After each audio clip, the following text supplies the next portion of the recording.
Assalomu alaykum aziz qarindoshlar. Hammalarimiz vaqti xayrli bo'lsin.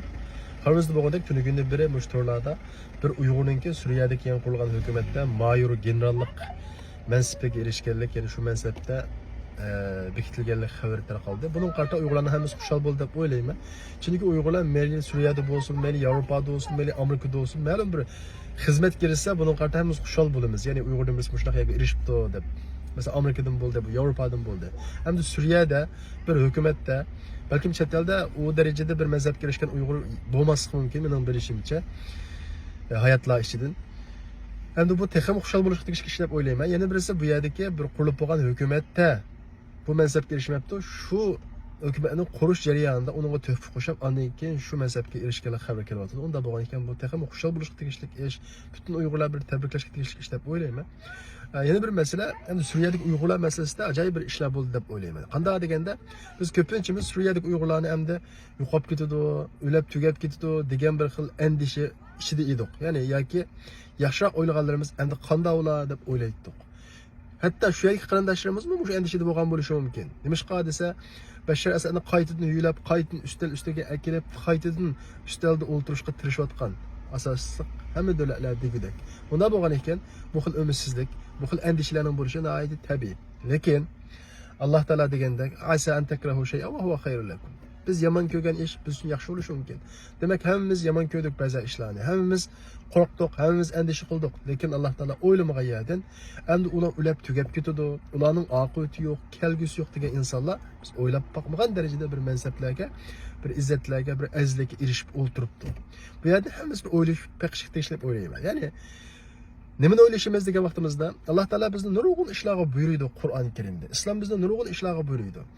O ishlarni navbatga reallikni saqlagan vaqtimizda biz bevosita holda aqliy ko'zimiz bilan sabab nuqtadan qaragan vaqtimizda unda bir natija chiqadiganday qilmaydi. Bundan bir foyda chiqadiganday qilmaydi. Lekin Alloh taolo uningga buyurdi. Unda qo'ysa qanday qilamiz? Aqlimizga ishonamiz, Allohning deganiga ishonamiz. Mo'minning bir sifati nima bo'lsa, g'aybga ishonish, ko'rmagan narsaga ishonish. Ya'ni foydaning chiqadiganligini ko'rmasimi, natijaning chiqadiganligini ko'rmasimi, Alloh dedimi, uni qilish. Uni qilgandan keyin biz beshida foydani ko'rmagan bo'lsaqmi, o'ylamagan yerda undan bir foyda chiqadiganligini Alloh taolo nurg'ulgan oyatlarda xabar beradi. Va shundaqla bugungi reallikdimi, yuz berayotgan hodisalarda biz buni ko'ra olamiz. Demak, aziz qarindoshlar, biz inson aqlimizdan nihoyat aqlli, nurg'un ishlarni tahlil qila olamiz, lekin bu dunyodagi ishlarda biz bilgen sebepler, biz görgen kanunlar üstüdür mü Allah'ın iradesi var. Allah Teala halka işini dünyada icra kılıyordu, halka işini dünyada icra kılmaydı.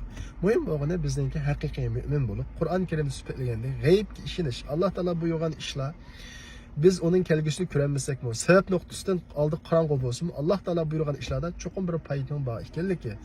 Asa an takrahu shay'an wa huwa khayrun lakum. Bizga yomon ko'rilgan ishlarningki Alloh taolo buyurgan bo'lsa, uning cho'qim oqibatini yaxshi bo'lganligi.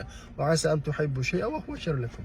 Biz yaxshi ko'rgan ishlarningki biz uchun yomon bo'lishi mumkinligi, ya'ni bu Qur'on Karimda bayon qilinadi. Bu vaqtda o'ylab baqsaq deyman. Chunki ko'pinchamiz o'ylaymiz endi. Birisi masalan Suriyaga mengash desa, hammamiz shunday o'ylaymiz. Oqibat yo'q, kelgusi yo'q. Nima ish qiladi u yerga ko'ra? Ammo Yevropaga mengash deymiz. Kelgusi va xizmat va pul deb o'ylaymiz. Bu yer Yevropaga mengaşdan hükmeye yoki bu vaqtda plan qilmoqchi emas. Ammo bu yerdagi masala biz inson ko'zi bilan shunday qaraymiz. Suriyaga mangdi, oqibat tugashdi. Yevropaga mangdi, aytib güzel bir kelgusi, parlaq bir kelgusi uni kutib turdi. Ammo natija qanday bo'ldi? Hozir Yevropaning urush xavfi qoplab ketib boradi kundan kunga. Ammo Suriyada shu tinchlik qarab mengyotdi. U yerdagi biz endish qilayotgan kishilar biz o'ylab boqmagan darajada yuqori mansablarga, izzatlarga erishib ketib boradi. Demak, bu yerda hammamizga bir o'yinishga tegishli, dars chiqishga tegishli masalalar bor deb o'ylayman. Bu nuqtani o'rtoqlashqim keldi. Oxirida yana shu Uyg'urlarningki nada bo'lmasa, ana shunday aziz bo'lganligi meni xushal qildi. Uyg'urlar nada bo'lsa, aziz bo'lsa, ana shunday yuqori o'rinlarga erishsa, bu bir tabriklashga tegishli ish deb o'ylayman. Men Uyg'urlarni mayli nada bo'lsin, ana shunday natijalarni qo'lga keltirgan bo'lsa, tabriklayman va shundaqla jumladan ana shu qarindoshlarimizni men tabriklayman. Assalomu alaykum.